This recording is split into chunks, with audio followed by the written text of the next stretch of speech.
Од 1.845.000 осигуреници, околу 477.000 луѓе работат во сива економија, а имаат бесплатно здравствено осигурување. Фондот за здравство прави проценка на критериумите кој може бесплатно да се лечи. Целта е да се намали ризикот од злоупотреби, но и да се намалат штетите врз буџетот. Првата е сива економија, лица што остваруваат приходи на неформален начин надвор трансакцијска сметка, и втората група е лица кои не живеат во Македонија или не ги остваруваат примањата во Македонија, бидејќи оваа основа е поврзана со остварени или неостварени приходи на трансакцијска сметка.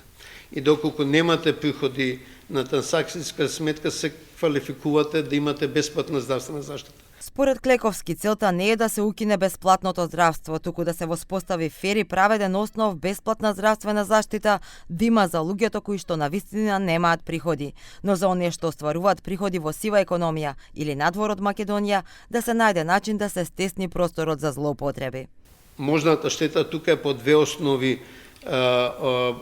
Условно да кажам, тоа е дека се оштетува буџетот, бидејќи се обезбедува бесплатна здравствена заштита за луѓе кои може да си допуштат да платат, и второ дека ние имаме број на осигуреници кој не е реален во основа, а ние ги исплаќаме капитациите за матични лекари врз основна торба.